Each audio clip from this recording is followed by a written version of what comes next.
Hello, ladies and gentlemen. Welcome back to Real Talk with Ejay. I am your host, Ejay. We are back with a sharp dose of motivation, served with truth, with a sprinkle of pure vibes. How you guys doing? For those of you that are tuning in from Apple Podcasts, Google Podcasts, Spotify, Acast, Deezer, tune in. It is such a pleasure having you always. And for my guys tuning in from YouTube, hi guys, how you guys doing? Welcome back.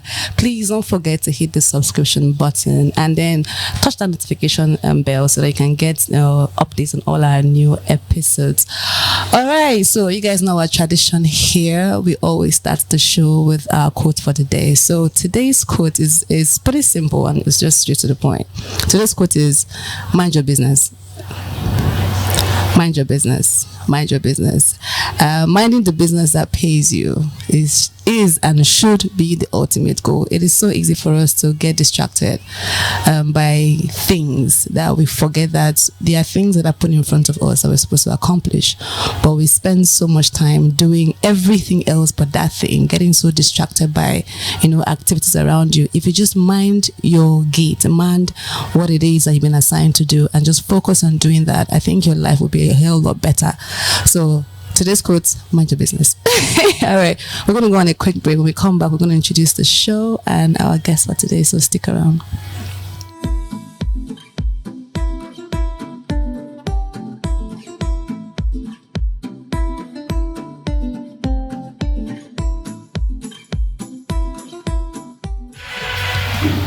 All right, guys, welcome back to Real Talk with Ejay.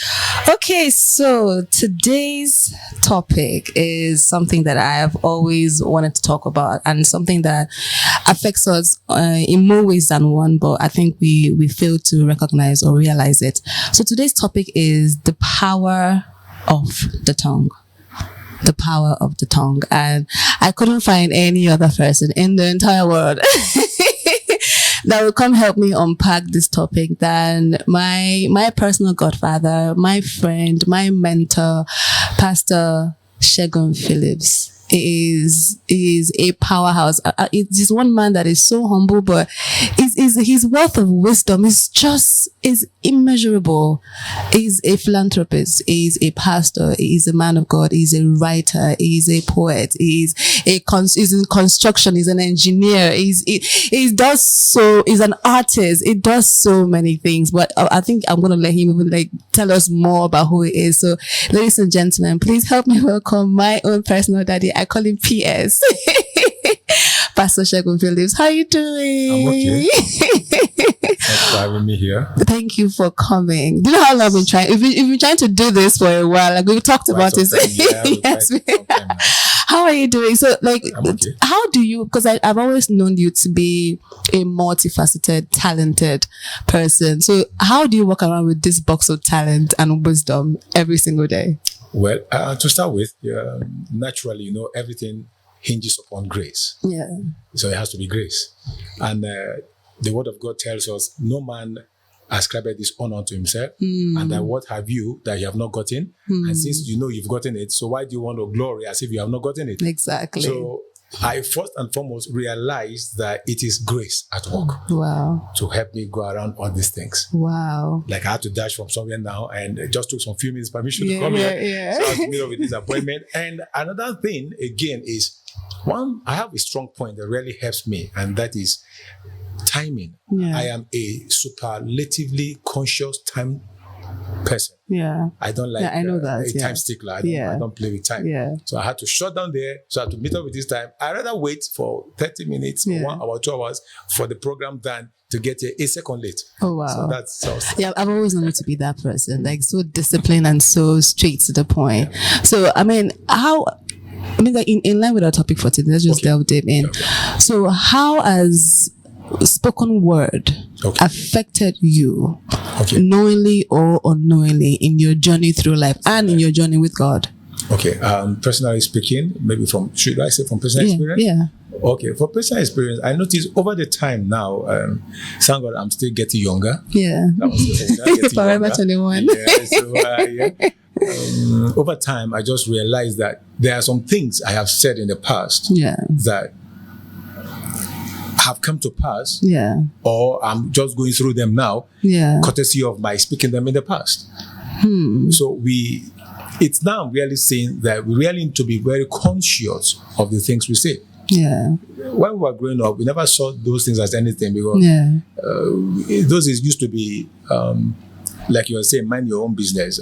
Some of us, we don't mind our business. Yeah. We just delve into other people's business, and at the end of the day, it becomes your own business. Yeah. And now you have taken upon yourself your business. Something that you didn't plan for. You didn't plan for. Then at the end of the day, you now find out that you start bearing the consequences of someone else's problem, which is not supposed to be yours. So I saw that one need to be very cautious, and we really need to do a lot of talkings, trainings, and teachings to maybe the upcoming generation these days, so that they will mind the things they say. Yeah. But I just noticed many people say so many things. Yeah. So because it's cool, or because that's what people are saying now, and they fail to understand that those things, no matter how little they are, you are planting a seed. I feel like every word is a seed. Even like the world was created like by the word. So God said, and it became. And so if God can say and it becomes, that means the word says He has given us the power. So we have that power as well to say things into the world. Bible says, like, it says to the mountain, move, and it will move. So if you can tell the mountains to move, that means everything around your life, the only reason why they are moving or not moving is because you've said or you haven't said something. Yeah, let me share more light about that. You are just trying to touch my area now. Let's go. I'm going to my area now. Why those things work, why words move, or why word goes into action is because essentially we are created spirit beings. Yeah. We are spirit beings to start with. Yeah. We are not what you see. Yeah. This is just a casing covering my body. Yeah. Or which is called the body rather. So it's just a casing. So I am a spirit in the first place. Yeah. Like Jesus Christ even had to confirm that in book of Luke chapter 9 verse 55. He says that for you know what manner of spirits ye are. Now, First Thessalonians chapter 5 verse 23 talking about and I pray the Lord that all the whole of your spirit, he said by saying the spirit, he didn't say your body, he didn't say your soul, he said your spirit first, the soul, and now the body. Now, every man is composed of those three items. Yeah. We are composed of first the spirit, now the soul, and the body. Both the spirit and the soul are enclosed in the body. Now, the spirit itself is composed of three items as well. Now, the spirit itself is composed of what we call the communion, which is the fellowship. That's what we use in relating with God. Okay. Now, we have the intuition. The intuition. We can sense. Just saying, and you know something without thinking that. But I just feel like, but no, that's your intuition at work. In the spirit. Then now we now have the conscience, which some other school of thought call it, they call it, the police. Yeah, your judge and your jury, that's it. So that's what pricks us when we are going off course or maybe we are staying on track. It tells us we are doing the right thing or the wrong thing. So it's actually the spirit now, because we are spirit and God Himself, Luke chapter 4, verse 24, God is a spirit. Yeah. And who must worship God must worship Him in spirit and in truth. So it is now spirit to spirit. Yeah. And since God is a spirit and we are also spirit being. Yes. He also told us in Psalm 82 verse 6 that ye are gods. So we are also spirit being. Yeah. And now since we are spirit being, everything has to be spirit to spirit connection. Yeah. That's why God spoke, it came to pass in Genesis 1:3. He said, as He said it came to pass. Yeah. Now from nothing. Yeah. From nothing. Romans chapter 4 verse 17, from nothing. He calls those things that be not as though they are. So they came to being from nothing. Yeah. Now we ourselves, because we are also spirit, we call those things that are not from the realm of nothing to the realm of something, which is the physical now. Yeah. So that's why we have the capacity, like you quoted rightly, that He has given us the power also to say all those things, because we're also God. So exactly. So because since He can do it, That means we can also do it. He has given us so, the power. But when do we lose it? Because it seems like we forget that we have that power. So we live we live carelessly. Yeah, we live carelessly. We say things careless. We don't know that every single word, even if it's a joke. Because I always say the spirit doesn't understand. It's a joke or it's not a joke. In Ecclesiastes chapter 5. Actually, what you're saying is in Ecclesiastes chapter 5, from verse 2 down to 6. Yeah. From verse 2 down to 6. That way it says there. It says, say ye not before an angel, it was an error. Ooh. Because angels don't understand. They don't understand. Like, I was just playing. Exactly. They don't understand come. Yeah. Yeah. When by the time you give them the command to move, they move. Yeah. And when they start moving, they don't look back. Yeah. That's why one angel in the book of Isaiah, I think chapter 37 or so, could destroy or kill, rather, 185,000 people. One angel, one night. It didn't take him 1 year, just one night. Less than maybe, who knows, maybe just 1 minute. Yeah. One angel did that. Because they don't understand. So but these days, I think, just like you said, I think where we lost it is actually from we want to belong, want to feel like peer pressure. We want to copy what they say. What they said before. I correct people a lot when it comes to like statements. Yeah. I don't know. It's a natural thing. Before I just hear people make some statement, I just quickly try to correct them subconsciously without even knowing myself. I think it's just a thing in me. For some people calling their children kids, I say, you don't call your child a kid. Are you a goat? You know, because the Americans call their children kids, you also call your children kids. Yeah. I'm not a goat for Christ's sake. So I can't call my children kids. So when some people ask me, like, ask me how's your kid, I say, oh, my children are doing fine. I will not tell you, I will not, so as not to embarrass you by saying, no, they're not kids. I will just say, oh, my children are doing fine. Okay, have you come back? Yeah. I mean, I would say, yes, I have returned. I avoid like choice of words. I avoid as much as I can negative words. You say, come down here. No, don't come down. Come up here. Why should I? I'm going down there. No, I'm not going down there. I'm going up there. But one would accuse you of being too. There was a call extra. Like you're doing too much. Like don't you get tired? I mean, it's just Okay, it's a training. It's a training. Like I said, over the years, it's personal developmental training. Yeah. It doesn't just come like that. I keep on reminding myself consciously. Yeah. Not a thing where I say and maybe forget. No, I consciously remind myself of my statements. And of course, words are first and foremost formed within before they come out. And like I said, I was trying to say that again. Before I forget, words are spirit. Yes. That's where I was going. Yes. Because as I'm speaking with you now, you're speaking with me. Yeah. Like the spirit, this is something spiritual happening. Yeah. And you can hear, but you cannot see. Yeah. That's what John chapter 3 verse 8 says. Yeah. It says the wind blow where it listed. Yeah. Thou can hear the sound thereof, but thou canst tell where it's coming and whither it goeth.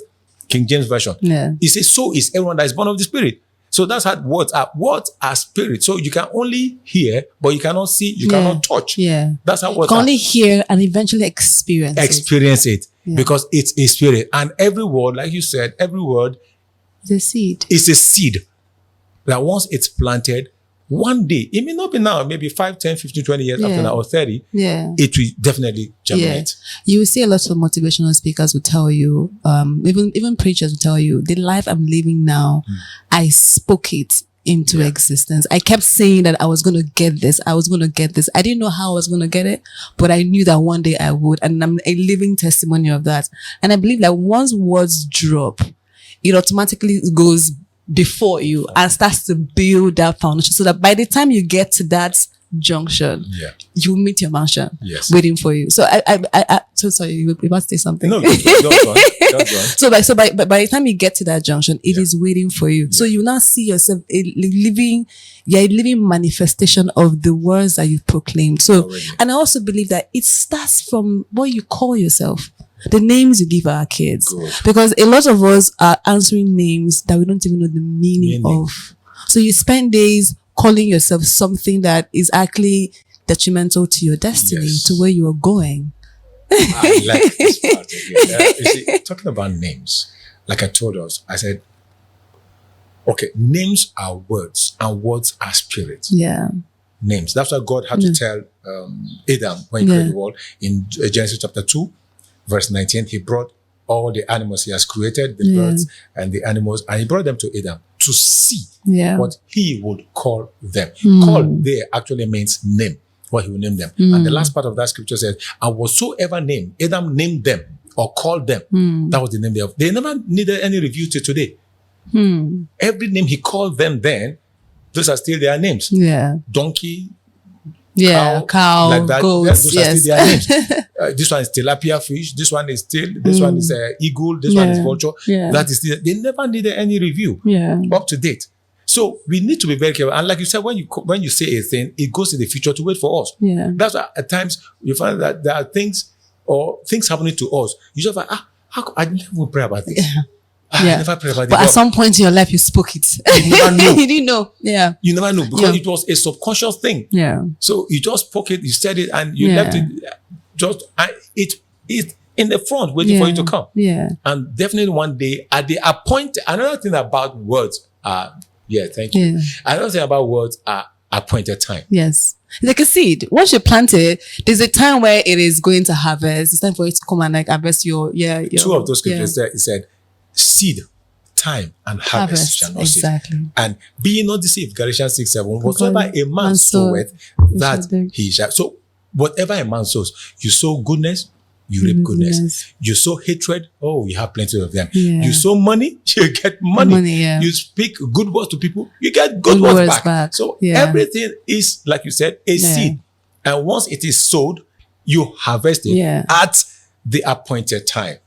You say until the time of that his word came, talking about Psalm 105 verse 19, talking about Joseph when he was incarcerated by his master then Potiphar. He said until the time that his word came, the word of God now tried him.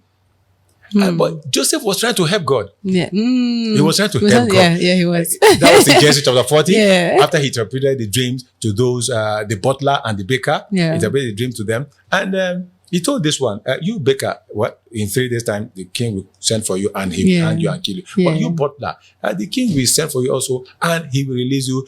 But please, when you get there, don't forget about me.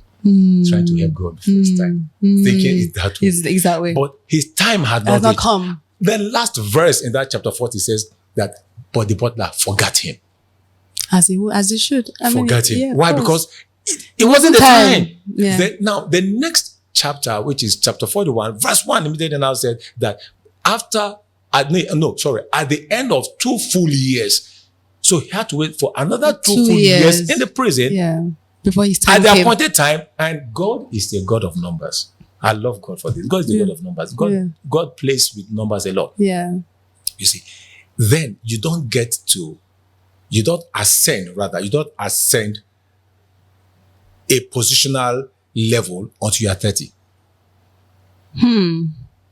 Explain that. You don't get to that. You see, if you check the book of Numbers chapter 4 from verse 23, like that, you see so many places there that before you become a Levite or a priest, you must be 30 years old. That was why Jesus Christ himself could not become what he was until he got to 30. Oh, that's when he started his ministry. Check that, you see that. Matthew chapter 3. Wow. And Luke chapter 3 verse 23. You see that. Wow. And David could not become a king until he was 30. Even though he was anointed to be king. He was anointed at 17. David was anointed 3 times. He didn't assume that position. Until he was 30. So Joseph, there was no way, according to God's standard, principle and his timing, for each person to ascend the position of leadership until he was 30. Little wonder these days, I'm not surprised. That's why we have what we call the regents. Regents until they get to a certain age. Okay, now you're not fully due to become the king. They're not crowned the king. So God is the God of timing. So when you say something, you speak something, it goes to the front to wait. That's why we need to be very careful, like you said. Proverbs 18 verse 21 says that death and life are in the power of the tongue. So you can kill and you can bring to life by just speaking it. So because I always tell people when they are going through something, like don't speak the things that you see. Speak the things that you want to experience. Because it's like having a free pass to go shop for whatever you want in the future. So like you just pick it, like, I want this, I want this, I want this. And then every day you call yourself those things that you want to become. Because I started this thing last year. Okay. I had a life coach that came into my life and taught me this. She said, write down every single thing that you want to be known for, both the ones that you currently possess and the one you wish you possess. Every morning, go to the mirror and just call yourself that I am this, I am that.